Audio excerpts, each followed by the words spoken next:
Greetings and welcome to Citizen AY, the platform where we speak truth to power. We are going to be seeing, this is a presenter for Channels, by the way, but she's interviewing a young lady called Captain Tracy Atobatele. She's a pilot.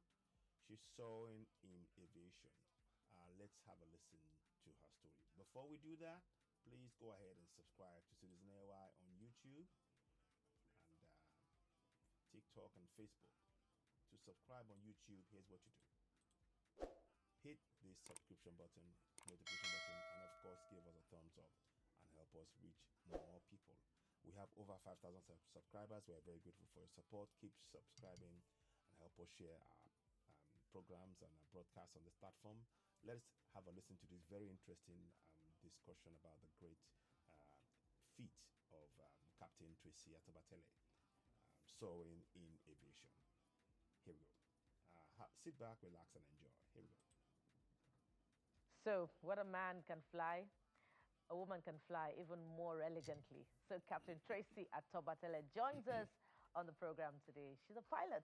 Good morning. Thank you so much for coming through this morning. I know it's pretty early and you have a busy schedule. You must be flying. Are you flying today? No. You're not flying? No. Brilliant. So we can relax. So what does it But she's take? flying, we're on air, right? Okay. Oh, wow. That's a good one. So what altitude are we flying right? Oh, Speaking of altitude, what does it take to fly 176,000? I believe that's what an average aircraft weighs. What does it take to fly an aircraft? Okay. Pretty much a type rating, but then you have to have gone through flight training first. Like here in the US, here in Nigeria, sorry. So here in Nigeria, you can go from being in flight school, finishing flight school with a commercial pilot's license, and then with 250 hours, go straight to the airlines. But in other places, like the US where I live, you have to build your hours to 1,500 hours before you're able to fly like the really big jets.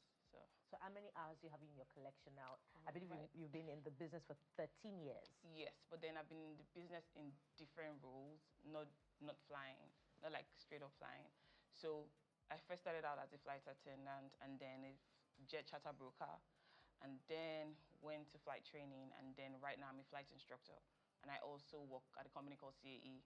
It's the largest business jet training center, and I'm in the Falcon 900 program. So I couldn't resist that first question. So let me go to what was supposed to be the first question, which would be, we've heard many stories about parents kicking against, their children embarking on certain kinds of profession, but we haven't quite heard what, a normal parent reaction would be to, you want to be a pilot, as in you really want to fly. Yes, so what was it like? Did you get the encouragement or not? I guess for me, I've always been very different, especially from my siblings. So I'm the one that will just wake up and when I say I want to go to Ghana by myself, I want to go to here by myself. So my parents were really surprised because I'd done a lot of things that, of course, it surprised them a little bit, but they weren't really surprised at that. They were, especially my mom, she was extremely supportive, because I would source for scholarships back to back and I wouldn't get them. So I'll go there and cry, I wasn't able to get the scholarship. And she'd be like, don't worry. I believe with the way you're going and how you're pushing, you get it. So my mom and dad, yeah, but my mom more. We cannot talk about you without talking about first experience. All of us had first experiences. The first day we were on the radio, the first day we were on television, we had those experiences. Talk to us about, because no matter how comfortable the plane is, yeah, I can't wait to land. I know. Being in the air is not natural. No, it isn't at all. So you understand where we're coming from, right? I do. So how did it feel the very first time you had to fly? I guess for me, the first time was very emotional because I cried. And my instructor was looking at me like, what are you doing? I'm like, because it took me such a long time to get there. So it was just all the emotions of, oh my God, when I was sewing, when I was buy stuff and sell stuff, when I was saving my money, when I would go to the bank and drop 1,000 naira, something that basic. So everything just came at once. And then, of course, a little bit of fear, but then more of happiness and gratitude. Look, I finally got to this point. But you sure landed safely. I did. I did. Incidentally, I was at the airport this morning and just heading back. I was just thinking about it, that, you know, it takes a certain kind of personality, a certain kind of mindset to be responsible for the lives of a lot of people per time. Just, I mean, days ago, I was flying and there was some sort of turbulence. And at that moment, you know what I did? Because we were in the air, so I just sent a message, airplane mode. I actually did this. I just said, "I love you, B," to my wife. I actually did that. I'm sure she doesn't know. I figured it was going to send eventually when I turned my phone on after I turned it off. But it takes a mindset. It takes a mental, because you're like, whatever happens, it's not just going to be me. It's going to be, God forbid, a lot more people. And then you have to stay calm. You know, you listen to the conversation sometimes. A plane is about to crash, and you still hear how calm the pilot is. You know, when you get the flight data recorder and stuff. So, what kind of personality does it take to be a pilot? I think like some people come into this into the career, and you of course start off like maybe a bit playful, but then the more you go into, and then the realization of knowing that, look, like for me personally, I take it as, if my parents were flying at the back, like how would I fly this plane? If my son was flying at the back, how would I fly this plane? So with a lot of seriousness, you know, and I've had like a few situations in the past where I didn't even know I would be that calm, because I had an engine failure one time. And I was in training. You know what? It's not on the road where you can park and call your mechanic. No.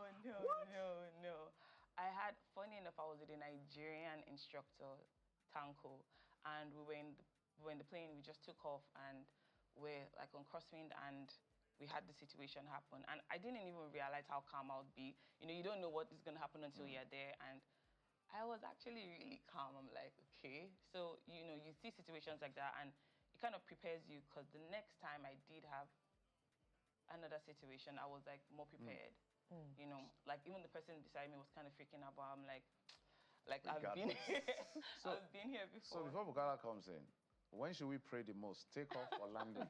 Or mid-air? No, mid-air is, well, not autopilot, kind of. Yeah. Take off or landing? No. Why should the prayer request be stronger? You pray every time, but I believe like Pray without ceasing. pilots are so trained. Like we go through so much training that the pilots still have families at home. They want to go home. Trust me.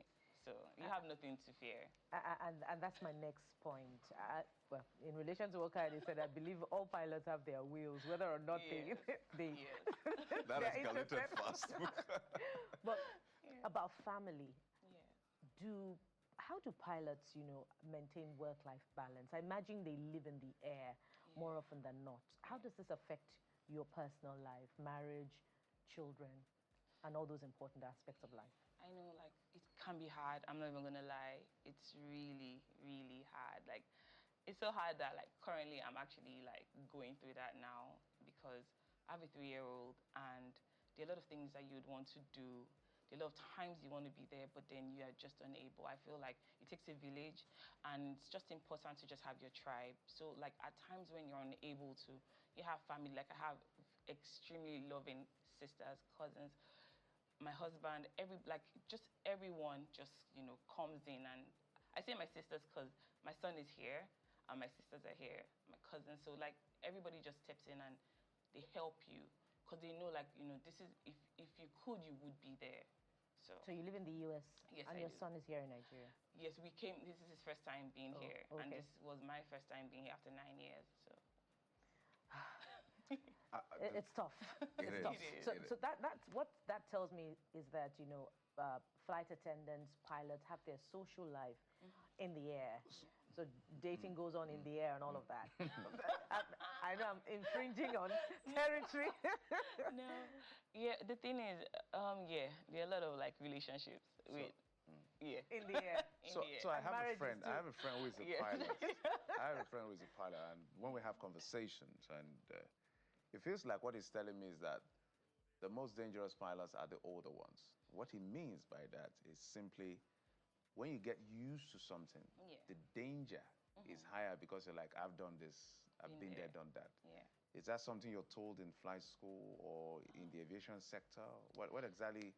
I want to make sense of that statement. I think it's actually like the opposite, because to me, I see it as you've done this over and over again, and you actually haven't had any incident or accident.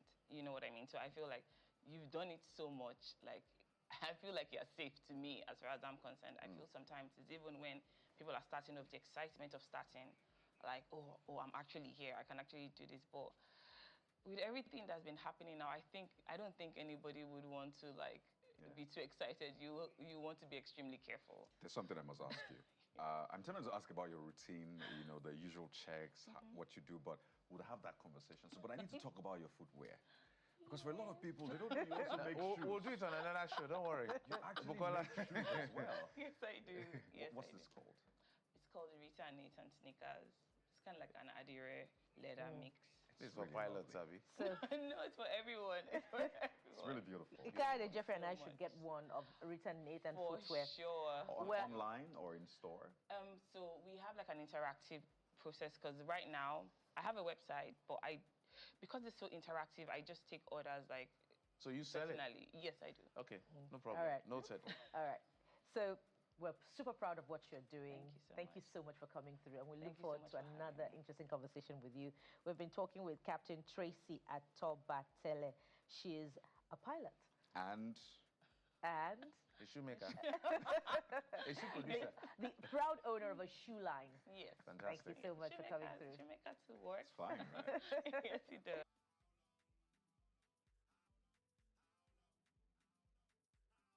Yes, a good place to end that. How did you find that? I mean, she has a shoe line. I definitely am interested. I would like to see that idea. I want to buy that shoe line because you see, this is what we need to start doing. We must promote what is ours, you know, our own businesses, our own, you know, pilots. We need to be flying in she should be flying in Nigeria. She shouldn't be out of the country. She shouldn't be out of Africa. She should be flying across Africa, between Togo, Congo, Kenya, all of those flights. All these international flights are designed to take the people and the resources out. No benefits coming back to Africa. And this is what we need to promote, support those shoes. I want to find out more about it. Her name is Captain Tracy Atobatele. She's a pilot. I'll be doing some work about the shoe as well online and find out about that shoe. I want to get that. When I had the idea, I thought, wow, that's a lovely idea. And so she's got a lot of strings to her bow, and that's that's really. How did you find the interview? What are your thoughts on that? We'll have to bring that to you on this platform because we really like to bring positive news about what our people are doing. And I, for one, I do not hold back on promoting Yoruba, Igbo, Hausa, because we need to celebrate those differences. Nigeria is a construct that we've been forced into. Whether or not you agree or disagree, that's a fact. And as it currently stands, it's not working. We need to be celebrating those cultural things of ours. The fact that she's doing that points to her pride in her culture, and she wants the world to see that. And that's what we need to be promoting. Now, in terms of Nigeria is not giving us any benefits. This is security and everything else. But for a moment, we pause on that. We celebrate this great work by this achievement by this young lady, Tracy Atobatele. Please do share. Let's have your views. You are, of course, listening to Citizen AY, the platform where we speak truth to power. I'll Batletron. Thank you